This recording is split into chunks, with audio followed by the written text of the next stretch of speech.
So my name's Mike Clausen. Welcome to our 5th week of our Redeem the Lockdown. This has been a lot of fun. Actually, the response has been amazing to the stuff we've been doing, and just want to thank you all for joining us.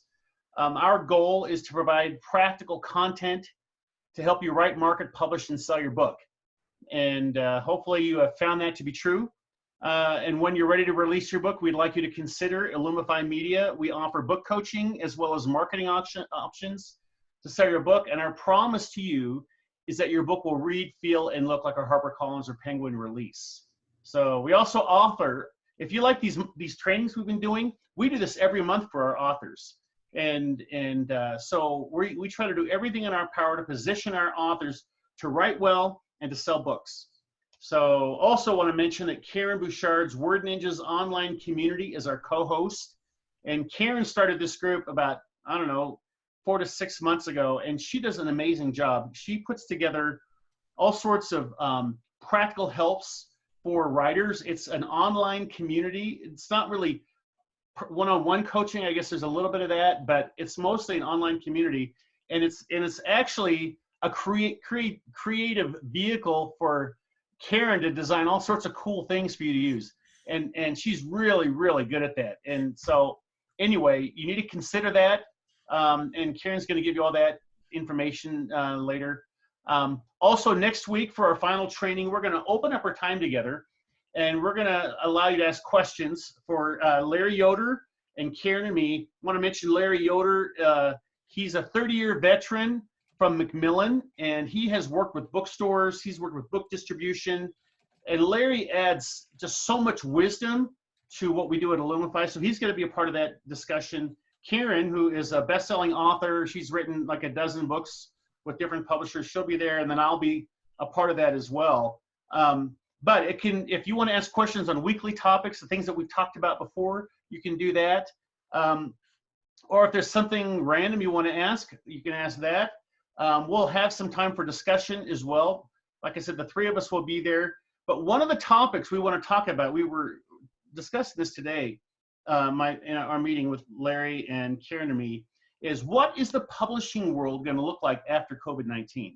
What's going to happen with bookstores? What's going to happen with writing? What's going to happen with online retailers? Because there's an earthquake happening right now in publishing as a result of COVID-19. And so we're going to talk about that. And then, like I said, bring other questions. If you want to email us, Karen's going to give you our email information. Or you can write questions today in the chat box, and we will collect those, and then we'll add those to our list of questions. So I do think it's going to be pretty interesting. So that, again, will be our final week. And lastly, a lot of you have been asking about recording our sessions, and we record every session. If you look at the top left-hand corner, you can see it says recording. And we do record it. We're going to put it on our YouTube channel free of charge. And when everything is ready to go, we'll send everybody who's been a participant in this training, we'll send you an email with links to the different videos. So if you missed a week, you can watch it, or if you want to see a repeat of one of the sessions, you can do that. So all that said, I'm going to turn it over to Karen. She's been doing some great research, and I think you're going to find this really helpful. So Karen Bouchard, why don't you take it away? I would love to take it away. All right, let's make sure that everybody can see the correct screen. First, I want to show you this. So are you seeing the Illumify logo? Hold on, let me get where I can see some faces. Is that a yes? Okay, good. Thank you, thank you, thank you. Okay, and we're going to show this again at the end, but if you want to get in touch with any of us, you will see the emails for Mike and for Larry and for me, and illumifymedia.com, and also wordninjas.com/VIP. If you do go to that, you can try Word Ninjas out for 2 weeks free of charge and get it at kind of a special reduced price, thus the VIP. All right, so excited to talk to you today about this subject. As you all know, publishing has done a lot of changes in the last, 10, 15 years or so. We've gone through a lot of changes. So I just want to talk for just a minute about that other publishing world. Okay, so this was the publishing world. This was the publishing world when I came into publishing, 30 years ago. And the bunny slippers, that represents, you just had to be a good writer, right? You could be sitting at your kitchen table, right in your bunny slippers. You didn't have to be on Facebook. You didn't have to be a speaker. You just had to be a good writer, writing great stuff. And I wrote many books sitting in my bunny slippers at my kitchen table with my cup of coffee, right? So this is what represents, being a good writer, and that could get you a contract. And so this publishing world, and I know that Mike and Larry and many of us remember this publishing world, but this publishing world, I have to say, was quite good for me. So in this publishing world, that other publishing world 30 years ago, I did a lot of publishing with traditional publishers. Now, here's the cool thing. And I loved the old publishing world. I mean, it was great, right? When I first started getting book contracts, I'm 24, I got a couple babies, in the crib, and I'm in my bunny slippers, and no Facebook, no platform building, whatever, because my job was to produce a really great book, and the publisher took it from there and did the rest. Now, in that publishing world, there was also something that was known as self-publishing. Now, self-publishing was kind of looked down upon, and for good reason, because as long as in the other publishing world, right, as long as you were a good writer and had a good message, you didn't need to go around the gatekeepers of the publishing world. You could get a book contract. It might take a couple years. You might have to work hard, send out a lot of proposals, work on, making sure that your writing was really strong, your idea was really fresh and a really good idea and would compete in the marketplace, but you could get a contract. And any other form of publishing meant that your writing or your message wasn't up to par. And very often the books that were published, the self-published books, a number of years ago, they showed it. It was obvious. And so self-publishing got a reputation, and somewhat well-deserved, for, the quality not being up to par. So maybe 20 years ago or so, the internet changed everything. For instance, when I started publishing my books, I would sign a contract with a traditional publisher, and that publisher would send me a list. And they would say, here's the list of how we are going to promote your book. There's going to be a blog tour. We're going to run ads in Today's Christian Magazine. We're going to get you on some radio stations, all of this stuff. So I got this list. They built me a website, my first website. All right. So probably 10 years ago, I remember I really began to see the shift, and I would sign a traditional publishing contract, and the publisher would give me a list. But here was the list. Here's what we want you to do to market and promote your book. You need to be blogging twice a week. You need to be, all of this stuff. And the shift of the responsibility of promoting the book really began to fall really heavily on the shoulders of the authors. Now, publishers, as they began expecting authors to build their own following and market their own books, because we could. The internet gave us that ability to connect with our readers. But as publishers started expecting authors to do that, authors began asking the question, well, wait a minute, well, why do I need you then? Why do I need your permission, to publish my book? And on your timeline, and all of this stuff, and I've got to do all the work of building my platform. And so what began to happen is that one of the results is that more people began self-publishing, because they began asking those questions. Now, these were people who were good writers with good messages. They just maybe didn't have a big platform to get the attention of a traditional publisher, or they had a big platform and they're thinking, I got my own platform. Why do I need to wait for this traditional publisher to give me permission, to publish? And as a result of more people leaving traditional publishing began to struggle. and lots of career industry people got downsized out of the traditional publishing industry. So you can see that traditional self-publishing kind of came out of the shadows, and the reputation of self-publishing really began to rise because, like I said, there were some great writers. There are some great writers with great messages, and the quality really began to rise. So, as industry people began, this kind of shift, right, in the industry really gave rise to the idea of hybrid publishing. Now, a lot of people say, well, what is hybrid publishing, and is that the same as a vanity press? You know, we've heard that word for years. And so there is an organization called the Independent Book Publishers Association, and they actually have published a criteria of what is a hybrid publisher. So there are rules as a hybrid publisher and standards that you need to meet to be called a hybrid publisher. So it is a real thing. And in fact, if anybody wants, we actually have the PDF of the Independent Book Publishing Association, Publishers Association.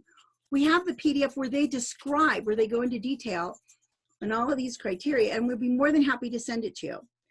So hybrid publishing is a real thing. And for one thing, you can't, as a hybrid publisher, you can't just say, great, whatever your book is, we're going to publish it. A true hybrid publisher has to say no to some books. They have to have a standard of quality that of editorial design and production quality that we're not just a printing company. And I love printing companies. I grew up in a printing company. My dad had a printing company. So nothing wrong. I'm not dissing printing companies, but I'm saying that a vanity press is a whole different matter. And a vanity press, and this is a direct quote from the IBPA, and vanity presses are not selective in what they publish, and they're not set up to be that way, right? So in a vanity press, you are responsible for the quality. They're just agreeing to print it and charge you for printing it, which is, legitimate because, they're providing a service, but they are not providing the editorial services and the quality, and ensuring the quality and the quality control that you will find with a hybrid publisher. So it is a real thing, and there is a difference between a hybrid publisher and a vanity press. Now, all right, so now I want to talk about, let's see, was that not up? Okay, there we go. So I want to talk to you about some of the pros and cons of each form of publishing. And I'm going to say this right from the start. I love all the forms of publishing. I love traditional publishing. And I acquire books with Illumify. I love what Illumify does. I also work one-on-one with a lot of authors who are saying, hey, can you help me do a proposal for a traditional, to try to get a traditional publishing contract? And I work with them on that. I have clients who are self-publishing their books. So however we can get our message out there, we support and we are cheering you on. So this is not a sales pitch for Illumify or for hybrid publishing. I want to give a true and honest assessment of the pros and cons of each of the processes. And there are pros and cons to all of them. So one of the things with traditional publishing is that it's a long process. You have to do a lot of research. Publishers and agents have personalities. And so you can have a great book, but you can send it to an agent that's just kind of not their thing. They don't do Westerns. They don't do, or that publishing company doesn't do Westerns. Or maybe you wrote a romance novel. Well, so you really have to do a lot of research. And you're going to get a lot of rejections. And it's not because, the book isn't great. It's that maybe you didn't quite match up with the right personality of that company. And then it could take months to get an agent interested in your work. Now, an agent is not going to take you on unless they're fairly convinced that they believe pretty strongly that they can sell your book. Because an agent doesn't get paid a penny until he or she gets a contract for you, and then that agent is going to take 15%. Yeah, and rightly so. I've worked with some great agents. Steve Lobby has been my agent.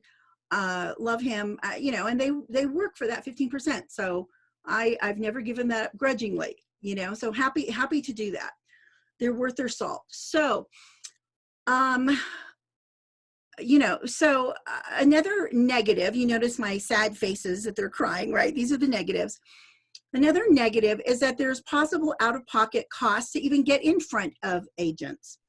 So, and I'm going to have Larry mention this. I'm going to go fast through all of this material so we have a little bit of time at the end for some further questions and some comments. But Larry has some really great comments on this, that the best way to land an agent is to get in front of that agent, say at a conference. So to do that, to go to conferences and meet up with agents, now you can also send something through the mail, but they have a lot of stuff arriving on their desk. So to really make a splash with an agent, you may want to go to conferences. So you're traveling, there may be airfare, you're getting a hotel for a couple of days, all in the process of trying to network and meet agents who can, who might be interested in representing your work. Okay, loss of creative control. When you partner with a traditional publisher, they have the purse strings, right? So they're financing this, so they have control over your cover, over your title, and rightly so, right? They're a business partner with you, and so I don't begrudge them that, but you do not have the final say on your title, on your cover. And oh boy, I have some horror stories of some covers that publishers came up with for me that I did a book on romance of like sexual intimacy in marriage, sexual and emotional intimacy in marriage. And it was called Pillow Talk. And they came up with the cover that was kind of green, and it had like feathers flying everywhere. And I'm like, what the heck? This looks like a chicken farm. I don't want to be thinking about intimacy with my husband and think about chicken feathers. What is this? And they said, oh, we thought it was playful, like a pillow fight. And I'm like, oh my gosh, no. Oh, I should have put in a slide showing. Anyway, I had to fight so hard to change that cover, but eventually I did, and it was silky and it was beautiful. Okay, but I didn't have the final say on that. My publisher did. They made the right choice. They changed the cover. Okay, a publisher holds all the rights. They publish based on their agenda. They're going to say to you, you know what? Yes, we're interested in this book. We're going to put it into our list of books a year and a half from now or a year from now. So you don't have any say in terms of when your book is released. So it's their timeline, it's their agenda. And honestly, especially with the way that publishing has changed, and the window of opportunity for many of us, for writers, that especially if we don't have a huge platform, the window of opportunity with a traditional publisher has gotten very, very, very, very small. So I've heard writers say, oh, I can't decide. Should I go with a traditional publisher, or should I self-publish, or should I, you may not have a choice. You may not get that option unless you have spent several years and been very successful at building a large platform. Traditional publishers more and more are picking the high profile writers. Now, I'm not that crazy about that, because you know what I think? I think a lot of really profound voices are being lost in the new system. So I kind of think it's a bit of a tragedy, because if you have a great message and a voice and something to say, and you don't happen to love getting out there and building a platform, your voice can be lost in this, in the shuffle, of the publishing world. So, okay, but that's the way it is. So we have to kind of work with the way it is. Now, the cost to you of books that you buy yourself, if you're thinking, hey, I want to do a lot of speaking, I want to buy a lot of books of my own, a traditional publisher, they're going to charge you 50% of list. So if your book sells for $18, you're going to pay $9 just to buy your own book. All right, so little to no marketing. Used to be that the traditional publishers, like you said, there would be a list, a lot of marketing that they would do for you. Today, it's not so much. They're really expecting you to do that that platform building, and they really want you to have built your platform before they will consider you for a contract. Now, okay, there's some great things with traditional publishing. I won't read all of these. I'll let you take a look. But listen, there's nothing not to love about somebody footing the whole bill for the production of your book, right? I mean, we're not going to diss that. That's a great thing. You might even get a small advance. And there's a team of professionals that are producing your book. So there's not stress. They're taking care of all of the details. You know, you can get a contract, particularly not so much with fiction, but for nonfiction, you can write 3 chapters, write a proposal. And, you know, if you can land a book contract, you know, based on that. So you don't have to write the whole book, especially nonfiction with, you know, to land a contract. And then listen, they have traditional publishers. They've been doing this for a long time. They have a very established distribution channels. And with a traditional publisher, you have the highest chance of bookstore placement. Now, it's still not guaranteed because the number of books published every year is huge. And bookstores, you know, you go into your local bookstore, there's just not, even if they had 1 copy of every book that was published, even just traditionally, they don't have the space for it. So there's no guarantee with any of the bookstores make their own decision in terms of what they stock, but bookstores know that, hey, for decades, even centuries, traditional publishing has been the gatekeeper of the quality. And so they feel secure in the quality of that traditional published book. So it does come with, and you know what, the publishers will have, traditional publishers, you know, they'll have reps, they'll have a sales staff that, you know, it could be 5 people, it could be 12 people, whatever it is, but that have been for decades building relationships with those bookstores. So that is definitely, you know, something to love about traditional publishing. All right, so let's look at some things that I hate about self-publishing. For one thing, you have all the creative control. Now, I say that as a negative because that's a lot of responsibility on you, and to be in charge of the, you know, designing your cover or hiring someone to design your cover, but where you are the final say in the editing and whether it's competitive in the marketplace, you know what, there's money out of your pocket. And this drives me nuts, okay? I'm in a lot of Facebook groups and things for different writers, and people will say, so how much does it cost to self-publish a book? And people will answer, and they'll say, oh, I published, oh, I mean, it's so easy to do, and you can do this, and it doesn't cost much money. You know, I self-published my book for $300 or whatever it is. Well, I haven't seen that book, but, you know, I mean, that doesn't even cover the cost of what it costs to get a, you know, a good designer to design your cover. So, you know, there's chances are that the book looks, that the quality has not been maintained because it just costs money. In fact, we were talking, Larry, Mike, and I earlier, and Larry was saying that he has friends and they've made a lot of money self-publishing their books. They've done really, really well. And he asked them, what's the average price that you pay to produce each of your books? And it was $10,000. So this is a self-publisher, someone who's self-publishing their books, but that's the kind of money that they're putting into their cover design, the production, to really make sure that the book is competitive in the marketplace. You know what, self-publishing, again, unlike traditional publishing, the distribution channels for self-publishing and hybrid publishing are still evolving in terms of getting into bookstores. So compared to traditional and even hybrid publishing, because hybrid publishing, the quality of what we do, the bookstores are a little bit more, you know, they're getting to trust the quality of what the hybrid publishing industry is producing. But it's harder than when you're comparing it traditional to get your books into the bookstores. Now, here's the thing. You still have to build a platform and connect with your tribe and market your book. Okay, so that responsibility is landing on your shoulders as in self-publishing. So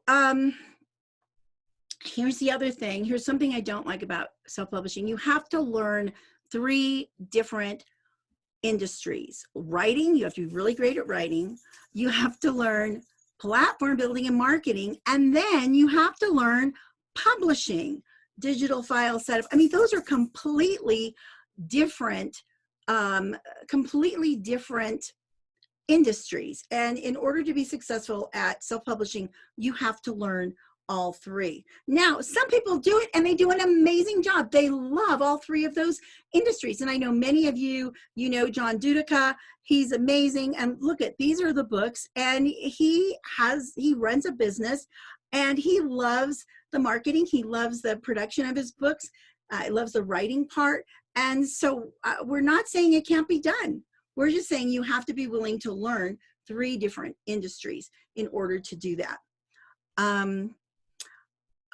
All right, so here's a danger that I see with self-publishing is that by the time you write the great book, okay, so there you are, you've mastered writing, and you got your bunny slippers and your coffee, right? Then you master the production part of it, and you're working with the typesetter. Maybe you're teaching yourself how to typeset, maybe, you know, whatever it is, but you're figuring out, you know, how to upload your books, how to buy an ISBN number, you know, who to hire for copy. So you're doing all that yourself.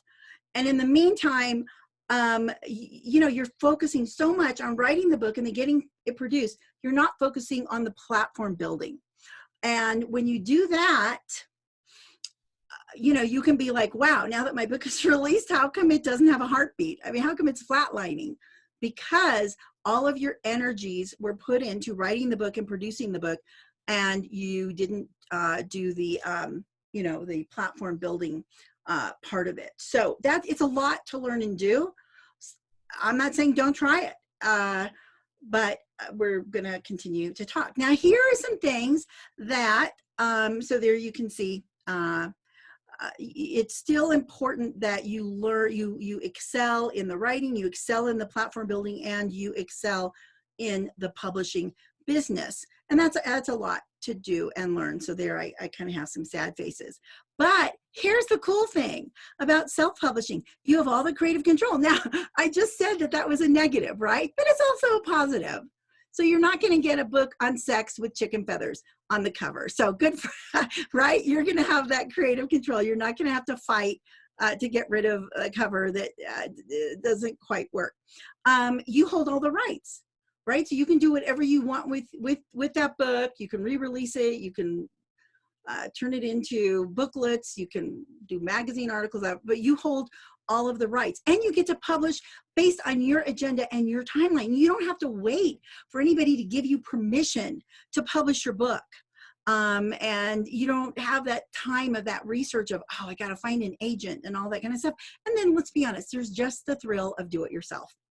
I love that thrill. That's a great thrill. And compared to traditional publishing, you can have a much higher profit margin on books that you sell yourself. You're not paying, if your book is, the list price is 18 bucks, you're not paying $9 to buy it from a traditional publisher. If you do a print on demand technology, you're probably paying $3 or $4 to print a copy of your book. If you take it to an offset printer and have them print 1,000 copies for you, you're probably looking at $1 or $2. And so then that margin, when you sell the books yourself and you're speaking and you're going places, or you're selling books on your website, wow, that's a big margin from $3 to 18. That's a big profit margin as opposed to, you know, 9 to 18. So higher profit margin on books that you sell yourself. Now, let's look at hybrid publishing. I'm going to do the same thing. You know, some negatives, some things I don't like about hybrid publishing, and some things that I love about hybrid publishing. So again, just like self-publishing, there's money out of your pocket. Now with hybrid publishing, depending on the publisher, you probably don't have that option of saying, well, I'm going to skimp and have my nephew design the cover of my book, so I don't have to pay for a book designer. So you don't have those options. So the money is coming out of your pocket, and you know, you are really getting, you're getting the top quality cover designers and the top quality typesetting and all of that. So, but that is money out of your pocket. All right. by the way, yes. So I know that, anyway, you want to be able, I have some questions I'm going to talk about in a few minutes on things for you to ask a hybrid publisher, because that's really, really important. But I know that for us at Illumify, we use, we use the same cover designers that they design for the traditional publishing companies. We use the same copy editors. Our copy editors have copy edited for Thomas Nelson and Tyndale and on and on and on. So, you know, we're using the same quality of help. We're not hiring it out, you know, on Fiverr to someone. No, we're using the same creatives to create your book that traditional publishing, you know, that traditional publishing uses. So here's a negative with hybrid publishing. You know what? Again, you've got to do a lot of research. There are vanity presses out there. There are scammy hybrid publishing companies, and you just want to do, and I'm going to give you the list of questions to ask, but you want to do your research so you don't end up with a scammy company. And Mike, he tells the story of an author that he's working with who was promised advertising. The company that they hired to help them produce their book promised them that the book would be advertised in Reader's Digest. So this author was very wise. He called Reader's Digest and said, you know, do you guys run ads from this company? And they're like, we've never heard of that company before. So there can be a lot of promises made, especially because hybrid publishing, it's a newer industry. It's evolving. A lot of companies have jumped into that mix, and so you just want to do your you know, do your research and ask a lot of questions. Another negative is, like I said, there's variances in industry, because so not all hybrid publishers do the exact same thing or even pay the same royalties. So you want to ask some questions. Now, as hybrid publishing gets to mature as an industry, I'm sure we will see, and I love that organization has come up with, hey, here's a criteria of what it makes a hybrid publisher. So that's a start in getting some standard, you know, more standard quality controls across the industry. And then, you know what, your manuscript may not go through as many sets of eyes as it would with a traditional publisher. So you still have a greater responsibility for quality control than you do with a traditional publisher. And again, it's new. Hybrid publishing is, you know, newer. So our reputation in the hybrid publishing industry is still growing and maturing. So here are some things that you really want to know and ask for. You should have all the creative control with guidance. You don't want all the creative control all on your shoulders. You really want, if you're not getting guidance from that hybrid publisher, from true publishing professionals, then what are you paying them for, right? So again, this is kind of a, I won't read all of them through, but some other benefits of working with a hybrid publisher. You should receive most or all of the net profits. So I know that at Illumify, we give all of the net profits to the authors. Some publishers will give, you know, a different percentage, a smaller percentage, but we want our author, all of the net profits on the sales of their books, we want to go to them. Let's see. You don't have to, let me skip to the bottom. You don't have to have a platform in place. This is a key difference. And this is something I love about hybrid publishing. It's a perfectly legitimate strategy to say, either way, you're going to have to build a platform. Okay, there's no getting around it. Whether you traditional publish, you've got to build your platform before they'll even look at you. You have to have people who already know who you are and already follow you and are interested in buying your book. You have to have that before a traditional publisher will say, okay, let's talk. But if you hybrid publish or you self-publish, you still need to make those connections and market your book. It's just the way that the industry, the whole publishing industry is wired right now. There's no getting around it. But with self-publishing or hybrid publishing, you can say, you know what, I don't have my platform in place. I don't have a big email list. I don't have followers on social media. I want to learn about that. I knew I need to do it, but I don't have it yet, but I'm going to get my book published, and I will use my book to help me build that platform, to give me credibility, to get on some media interviews, to have something to sell or to give away to people, or say, hey, read the first chapter of my book for free and join my email list. So you can use your book to help build your platform. And that's a plus. So again, looking at the other plus is that with hybrid publishing, you, again, let's look at self-publishing. You've got to write the book, you have to build your platform, and you have to learn how to produce your book.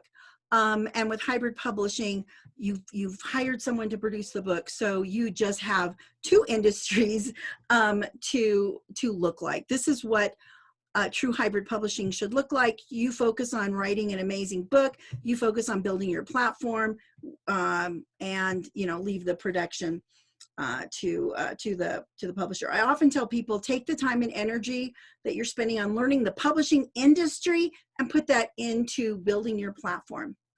All right, so here are some questions that if you are looking, if you are looking at publishers, these are some questions to ask. First of all, find out, is this a reputable company? And you really want to ask around, do some research, get referrals, watch out for too good to be true offers.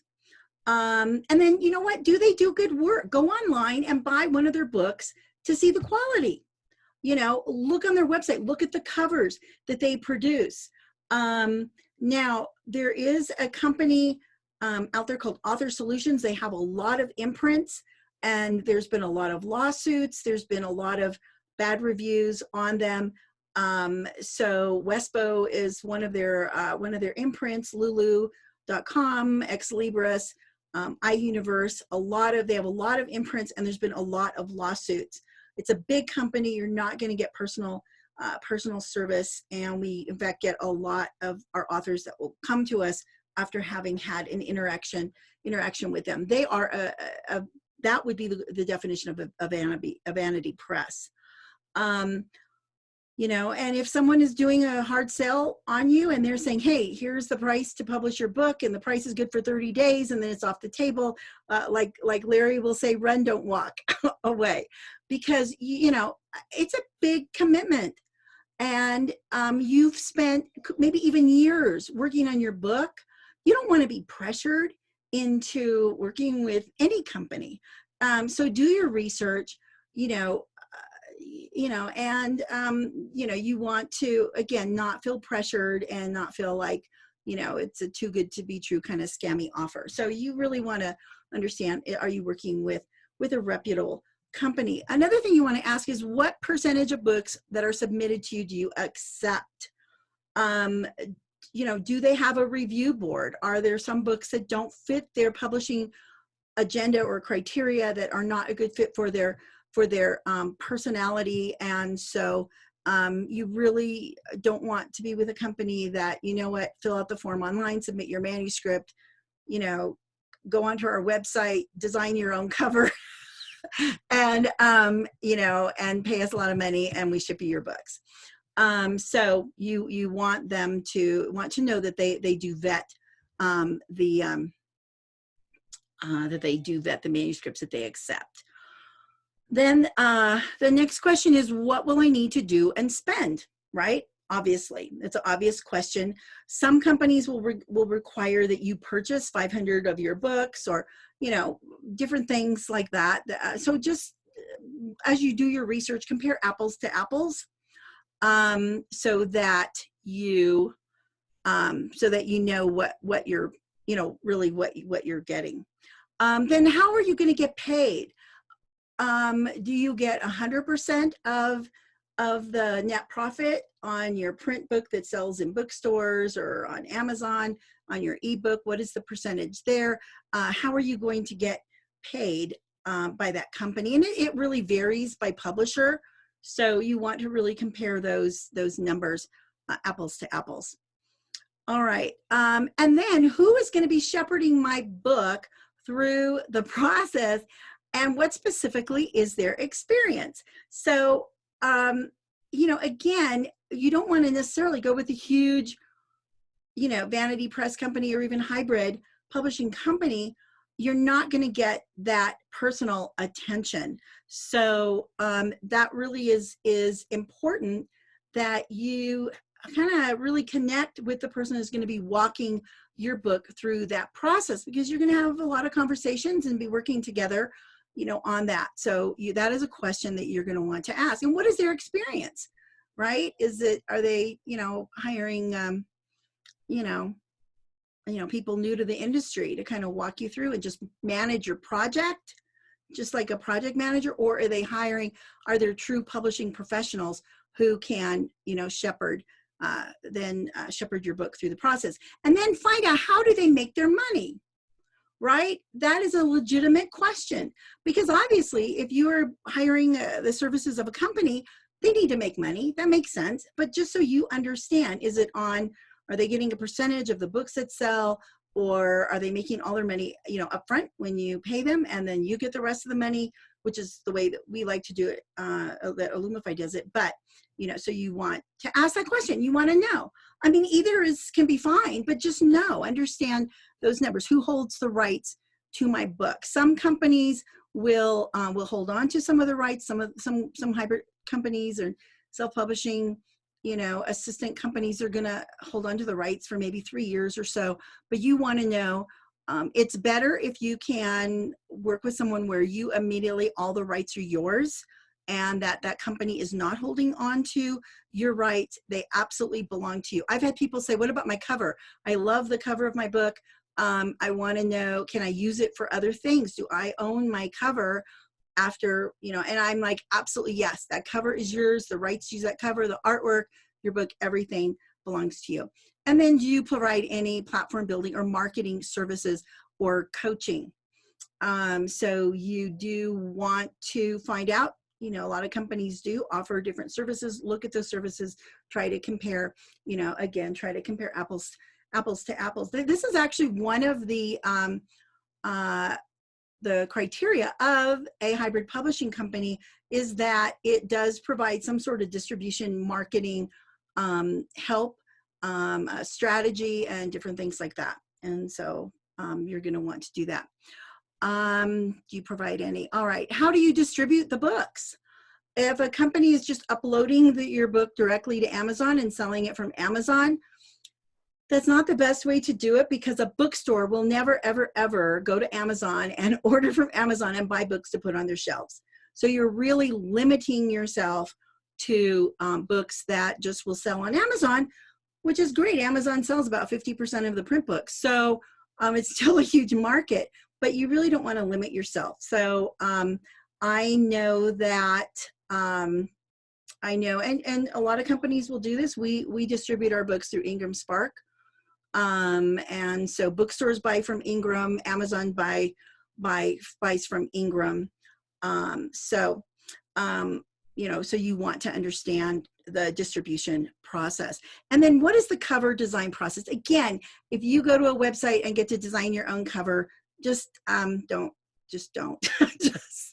That's all I can say, is just don't do that. One of the things that I think that you need to consider, and okay, let's say you're self-publishing and you're going to be in charge of your own cover. Great.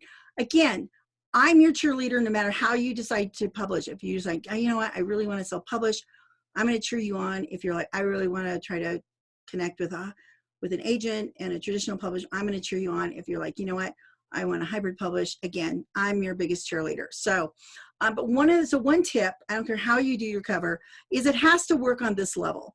Because as people are scrolling through Amazon, let's say that you want to run some ads for your book on Amazon, this is what people are going to see.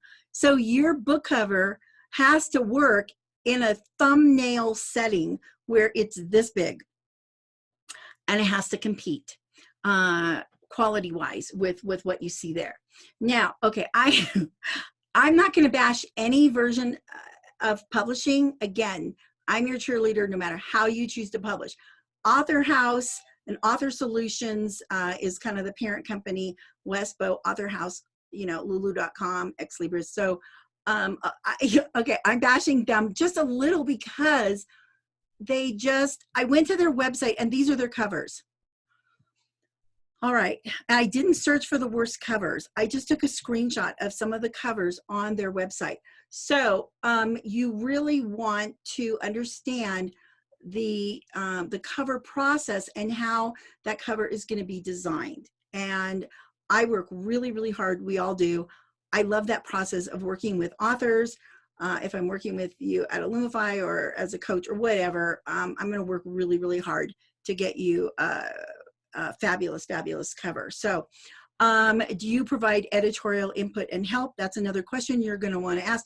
What is the titling process? If you get to, again, just pick your title yourself, it may or may not be competitive in the marketplace. So if you are paying any company for help producing your book, you are going to want their expertise as part of what you're paying for in giving you direction, even on the title of your book. Now, you have control in a way that you don't have with traditional publishing. So it really is a dance between when you have the ultimate say, and if you have a title that's not really strong.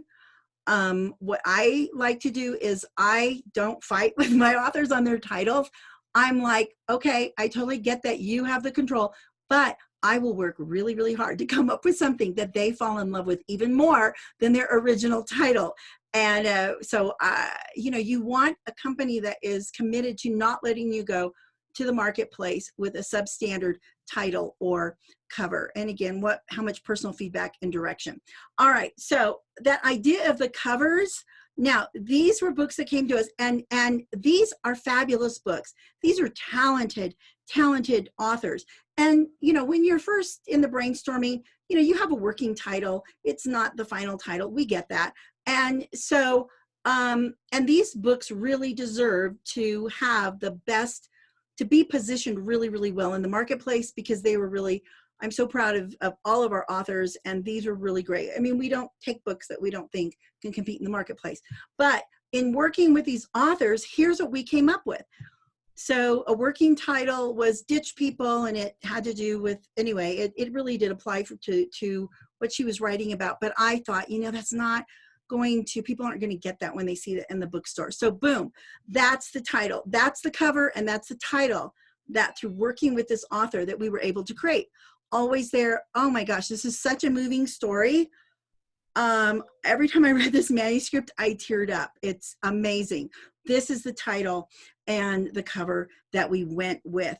And then Becky's book, again, just a really powerful story of alcoholism in her life and really finding healing and coming out of that.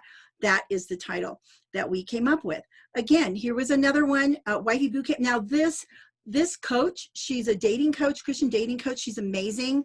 And she has a brand, and it's doing well. I mean, people, and she calls it Wifey Boot Camp, and she does training of, and so it's really an excellent program of people who, hey, I want to kind of prepare for, for marriage and pick the right man and find, a man who loves God like I do, so she's got this program. But I thought Wifey Boot Camp, I didn't know how it was going to play, in the marketplace. So boom, that's what we came up with, from dating to I do. She loved it. In fact, she loved it so much, she's rebranding her site. I love what she's doing. And I really feel like this cover and title really reflected, Peer Church. Wow. I mean, it's a powerful book by someone who really has a lot of experience in relationships, helping equality and parity in relationships, gender relationships for couples and for churches. But Peer Church, I thought, I thought, well, people aren't going to know what that means. So Reclaiming Eden, is that fabulous? Now you see the iStock. This isn't the final. We'll get the final artwork and take the iStock image watermark off of that. But I love that cover, and I love the title. This is another book that I just absolutely loved. Some of our other covers. So the point is that, here's the thing. When I'm working with an author, I am like, on the weekends, I'm like pacing my living room and thinking, wow, there's something there's something better than Pure Church. What is it? What is it? What is it? There's something better maybe than, you know, Always There. What, you know, it's like, and if you're paying for someone to help you publish and you're not getting that kind of detailed attention from a publishing professional who is going to like walk the floor on weekends thinking about how to make an improvement on your cover or your title, really how to position it, then, you know, what are you, you know, I just want you to get the biggest value for your money. And there's other companies out there, you know, I just want you to know what to look for and what to ask for. And if you are self-publishing, guess what? This is the quality that you want to hit in your cover. So don't scrimp on, don't save a few bucks on the cover design. Really go with as a top-notch professional to design your covers. I just got to throw that up one more time. Okay, author house covers. Okay, now, if you are self-publishing, I'm going to give you one more kind of value bomb here. There is something else that really, when people look at the cover, they look at the title, and then guess what? They look at the description on the back of your book. And a big mistake that I see a lot of people make, they don't make it in traditional publishing. They don't, you know, that it's not what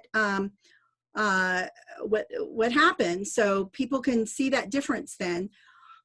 But too much copy on the back of the book. And here's a formula. Here is the Illumify magic secret formula.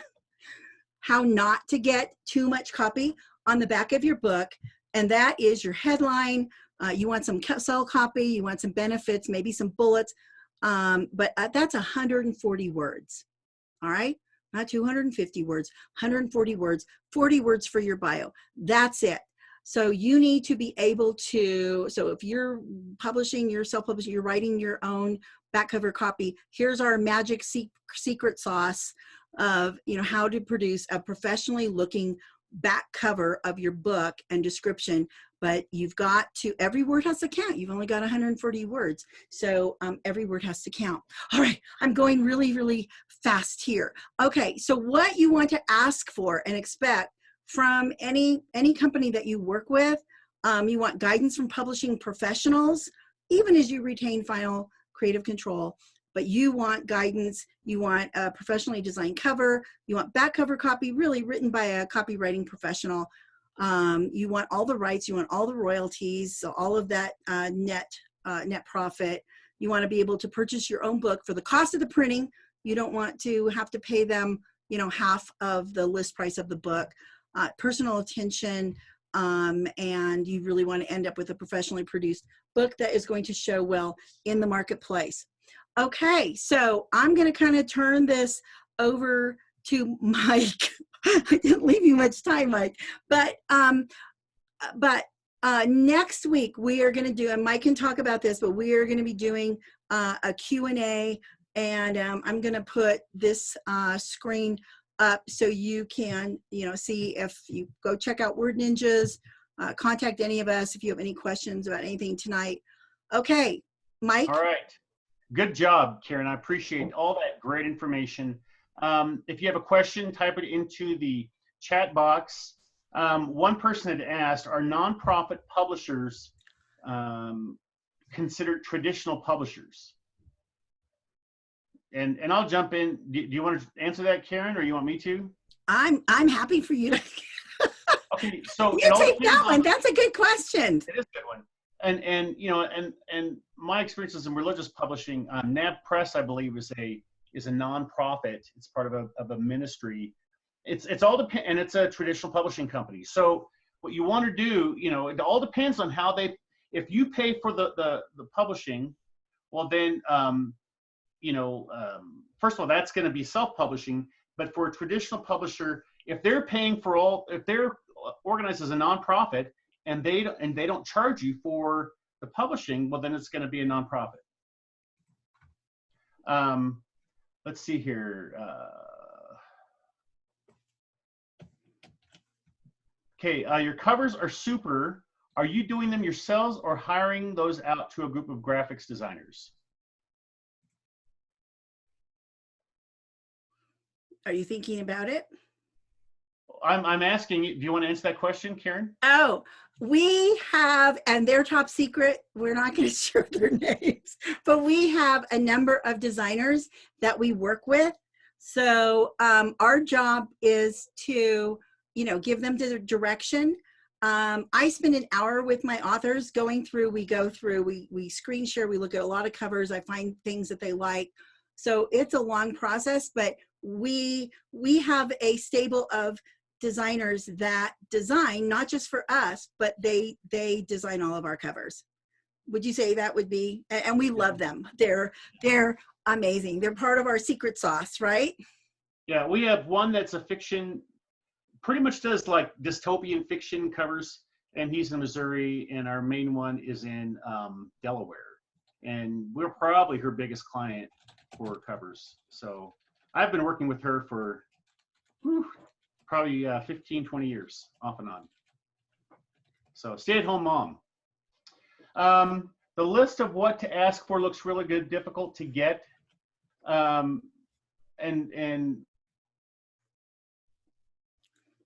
when, I'm not sure what you mean by that. If you want us to send you those lists, I mean, is that what you want? When I can see your picture on the screen. Is that what you want? And if you want to unmute yourself, feel free. Or are you saying that, is that difficult? You can ask for those things, but is it difficult to get those from a publishing company?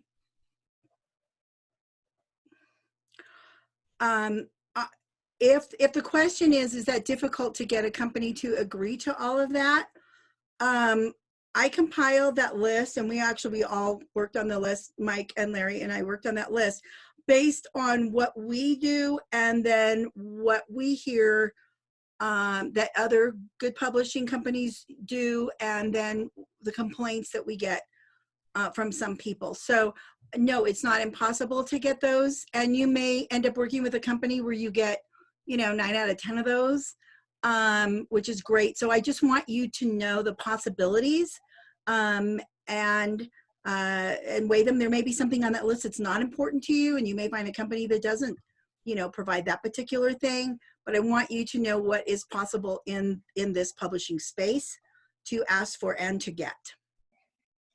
I love traditional publishing. I spent my life in it. After working as a publisher's rep, I ran a bookstore, and I was buyer of many times for 10 years.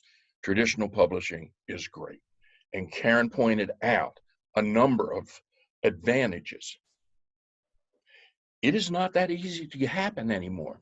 Since 2005, but particularly 2008. And you've seen comments by Wynn Blevins on here, who is a well-respected author of long publishing. But the publishing world's changed. And it's harder and harder to get into traditional publishing. Karen Charlotte is on here. I critically read a book that she has done, just wonderful vampires, good as Anne Rice ever did. And I've told her, this is just great.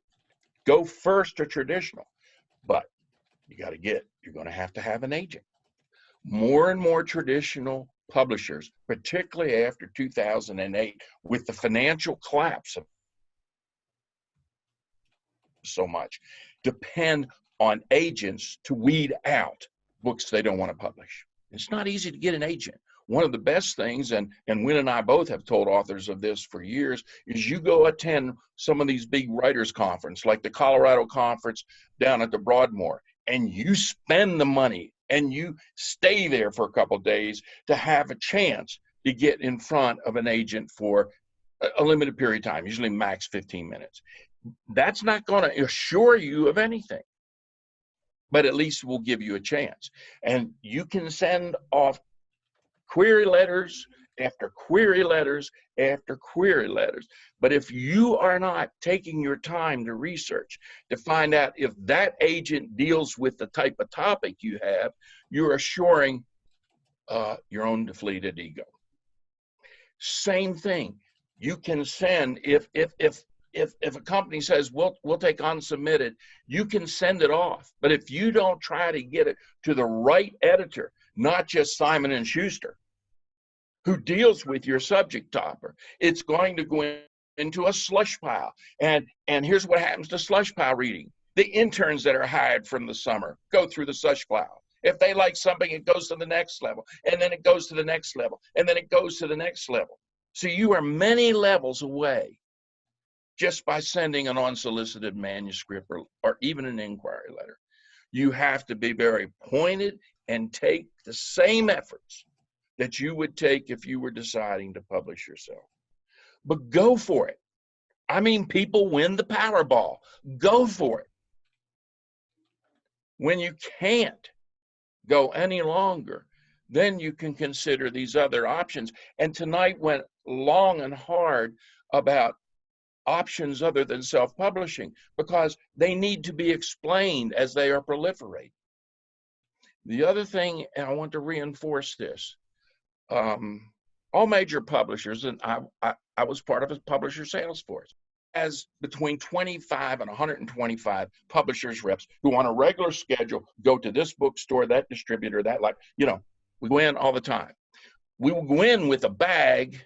Now it's not unusual to go in a bag and sit down with 1,300 books. And I can't sell 1,300 books to the bookies bookstore. They don't have the room for it. They don't have room for 6,000 books every month. So it doesn't mean that your book is going to get equal publicity, equal sales effort as every other book on the list, which means you are going to have to be involved in the sales, in the promotion, in the advertising of your book.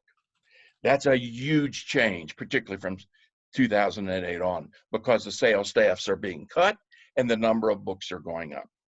There is just, think of this, unless your book is so good, they're giving you a 50,000 print run and they're giving you $25,000 or more just to buy your book on a contingency, you're going to have to sell the book as much as the sales rep. Can I jump in, That's Larry? just part of the book business anymore. Yes. So, and I've told this story a few times, so some of you might have heard this. Philip Yancey's a friend of mine. I was his pastor on 2 different occasions, and he sold millions of books. One of the things that Philip does whenever we talk about publishing is, the transition from the old model to the new model is really hard for him. And so he will talk on and on about, and we had, actually, I moderated a discussion with him at a writers conference a year ago. He keeps going, what is my publisher doing for me? Because his royalties are the same, but now he's got to do all the rest of the work. And I said to Philip, well, let's organize your own publishing company. You only need to sell 1/3 of as many books and you make more money than you do with the traditional publisher. And he said, no, I don't want to do that. I just want to write. And I respect that, but there's very few people that have the platform like a Philip Yancey where you can just write and he can hire out Joni Barth to be his assistant to do all the rest of the stuff. But for most of us, the onus is on us to also promote it. And then because I've authored 4 books for traditional publishers, and there was a point for me about 10, 12 years ago when I wrote a book for Bethany House, and they sent me a packet a month before saying, just like Karen said, this is all on you. And I thought, you know what, I appreciate the fact that you're paying for the printing or whatever, but boy, you're putting a lot of this on me. And that's what, directed me toward more hybrid publishing. I still do some work with traditional publishers, but it's a no-win situation. Profit margins are small for traditional publishers. That's what I've have the money. Say. People keep saying, what does the publisher do for me? Doing anything costs more each year. Hiring people, their salaries, the cost of paper, it's everywhere. And you probably don't get, I know you don't get the attention unless you're a top author as authors used to get before 2008. But it's not because they think less of authors. It's they've got to have that bottom line come out in the black, not the red every year, or they're gone. So, well, and what's happened then is that traditional publishing has been stagnant since the Great Recession of 2008. Right. And I see publications about this still all the time. At the same time, self-publishing and hybrid publishing have grown exponentially, Absolutely. 40 to 60% a year.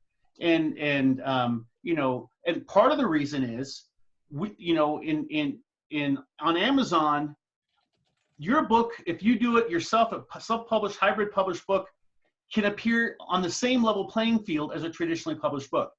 If you get a good cover design and you do some good Amazon advertising, you know what? You can get ahead of traditionally published books. You find the right people, you know, all those people that got laid off in 2008 that now work in hybrid publishing, you hire those people out, you can sell some books. And so it's just hard. And, you know, my heart goes out, you know, a good friend of Karen of mine is the head of a traditional publishing company, and it's hard. It's hard for her making the bills pay. Right now with COVID, it's really hard for traditional publishers because they got a lot of overhead. So anyway, let's see. Let's take maybe one. Are there any other questions? 2008 crash the book market. What do you anticipate will happen with COVID-19? Come next week and we will talk about it, because it is an earthquake that's happening in publishing. And so Ron, join us. And you know, I'm going to post again the link. Sometimes, okay, I've been in charge of sending out the email with the registration link. Some of you probably got it this morning. Sometimes I'm not real fast at that. So I've created the registration page for next week. I just posted it in the chat. So you can go up, you know, you can go tonight and you can sign up and register for next Wednesday. And so you'll be set up for that. You know what? And if you want to just, we'll keep the chat box on.